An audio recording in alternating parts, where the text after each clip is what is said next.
Ari do bati ari da tang dam bati ari da di kalang de ari da di kalang da ya ini ya ya na chi da ka le ta bang nam mô ai ra ma ya ra ta ya na ri ya ta ri do bati ari da tang dam bati ari da di kalang de ari da di kalang da ya ini ya na chi da ka le ta bang nam mô ai ra ma ya ra ta ya na ri ya ta ri do bati ari da tang dam bati Ari na di kalang de ari na di kalang na ya ini ya na chi da ka le ta bang nam mô ai ra ma ya ta ya na ri ya ta ri do ba ti ari di da tang dam ba ti ari di da di kalang de ai na di kalang da ya ini ya na chi da ka le ta bang nam mô ai ra ma ya ra ta ya da di ya ta ari di do ba ti ari da tang dam ba ti ari da di kalang de ari da di kalang da ya ini ya na chi da ka le ta bang nam mô ai ra ma ya ra ta ya na ri ya ta ri do ba ti ari da tang dam ba ti ari da di kalang de ari da di kalang da ya ini ya na chi da ka le ta bang nam mô ai ra ma ya ra ta ya na ri ya ta ri do ba ti ari da tang dam ba Ari na di kalang de ari na di kalang na ya ini ya na chi da ka le ta bang nam mô ai ra ma ya ta ya na ri ya ta ri do ba ti ari da tang dam ba ti ari da di kalang de ai na di kalang da ya ini ya na chi da ka le ta bang nam mô ai ra ma ya ra ta ya da di ya ta ari do ba ti ari da tang dam ba ti ari da di kalang de ari da di kalang da ya ini ya na chi da ka le ta bang nam mô ai ra ma ya ra ta ya na ri ya ta ri do ba ti ari da tang dam ba ti ari da di kalang de ari da di kalang da ya ini ya na chi da ka le ta bang nam mô ai ra ma ya ra ta ya na ri ya ta ri do ba ti ari da tang dam ba Ari na di kalang de ari na di kalang na ya ini ya na chi da ka le ta bang nam mô ai ra ma ya ta ya na ri ya ta ri do ba ti ari da tang dam ba ti ari da di kalang de ai na di kalang da ya ini ya na chi da ka le ta bang nam mô ai ra ma ya ra ta ya da di ya ta ari do ba ti ari da tang dam ba ti ari da di kalang de ari da di kalang da ya ini ya na chi da ka le ta bang nam mô ai ra ma ya ra ta ya na ri ya ta ri do ba ti ari da tang dam ba ti ari da di kalang de ari da di kalang da ya ini ya na chi da ka le ta bang nam mô ai ra ma ya ra ta ya na ri ya ta ri do ba ti ari da tang dam ba Ari na di kalang de ari na di kalang na ya ini ya na chi da ka le ta bang nam mô ai ra ma ya ta ya na ri ya ta ri do ba ti ari da tang dam ba ti ari da di kalang de ai na di kalang da ya ini ya na chi da ka le ta bang nam mô ai ra ma ya ra ta ya da di ya ta ari do ba ti ari da tang dam ba ti ari da di kalang de ari da di kalang da ya ini ya na chi da ka le ta bang nam mô ai ra ma ya ra ta ya na ri ya ta ri do ba ti ari da tang dam ba ti ari da di kalang de ari da di kalang da ya ini ya na chi da ka le ta bang nam mô ai ra ma ya ra ta ya na ri ya ta ri do ba ti ari da tang dam ba Ari na di kalang de ari na di kalang na ya ini ya na chi da ka le ta bang nam mô ai ra ma ya ta ya na ri ya ta ri do ba ti ari da tang dam ba ti ari da di kalang de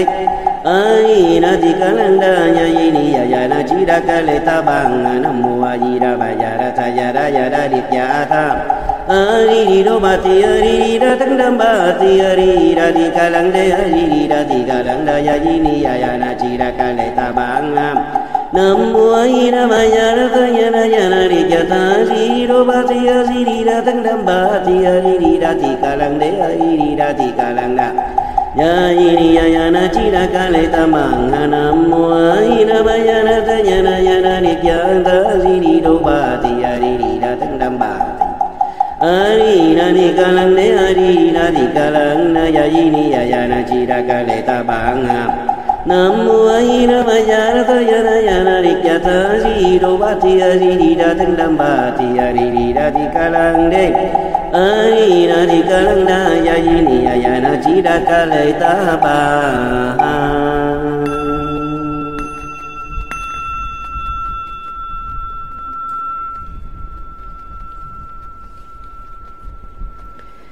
Thiện thiên nữ chú Nam mô Phật Đà Nam mô Đạt Ma Nam mô Tăng Gia Nam mô Tất Lì Ma Đế Tỷ Gia Đắc Nệ Giả Tha Đắc Lì Phu Lậu Na Gia Lì Tam Mạng Đà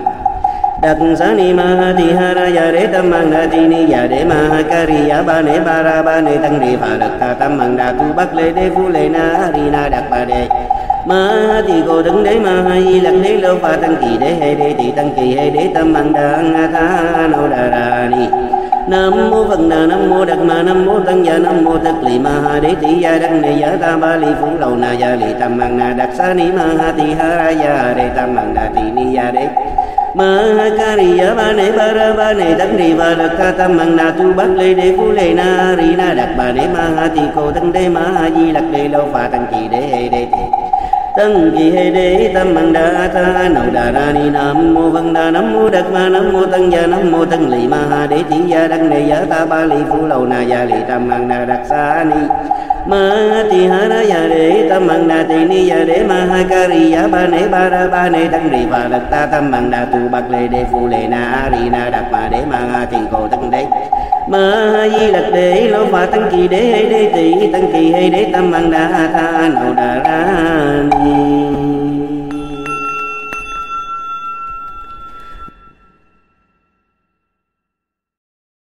Nam mô A Di Đà Phật phục nguyện con chí tâm sám hối cho tam nghiệp trì tụng ngũ bộ chú và đại bi chú cầu nguyện trí tuệ sáng suốt học đạo được tinh tấn để nhìn thấy bổn thân mình là Phật để được sống như các ngài đã và đang sống để được làm những điều các ngài đã và đang làm cho ba tánh chúng sanh để được yêu thương mọi người như chính bản thân mình và được phục vụ ba tánh chúng sanh với lòng khiêm nhường tuyệt đối. Cầu xin cha mẹ cho con được chí tâm sám hối do tam nghiệp, cầu nguyện cho tất cả các vong linh hữu tình chiến sĩ trận vong, oan hồn muộn tử thập loại cô hồn đồng bào tứ nạn được no đủ và siêu sanh tịnh độ.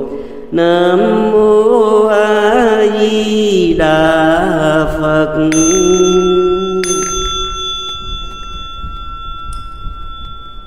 Tụng kinh công đức tu thắng hành vô biên thắng phương giới hồi hướng phổ nguyện pháp giới trừ chúng sanh thông vạn vô lượng quang Phật sát nguyện tiêu tâm chứng trừ phiền não nguyện đắc trí huệ chân minh liễu phổ nguyện tội chúng tăng tiêu trừ thể thế từng hành Bồ Tát đạo nguyện sanh Tây phương tịnh độ trung cụ phẩm liên hoa vi phù mẫu hoa khai kim Phật ngộ vô sanh bất thôi Bồ Tát vi bằng lực nguyện vì thứ công đức phổ cập ơi nhất thiết đặng như chúng sanh giai công thành Phật đạo. Tứ quy Phật đương nguyện chúng sanh thể giải đại đạo phát vô thượng tâm. Tứ quy Pháp đương nguyện chúng sanh thâm nhập kinh tạng trí tuệ như hải.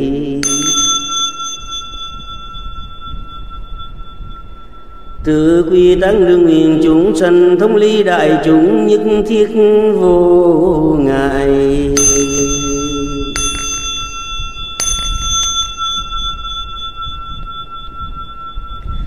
Nguyện đem công đức này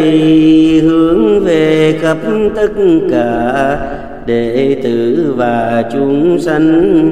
đều trọn thành Phật đạo.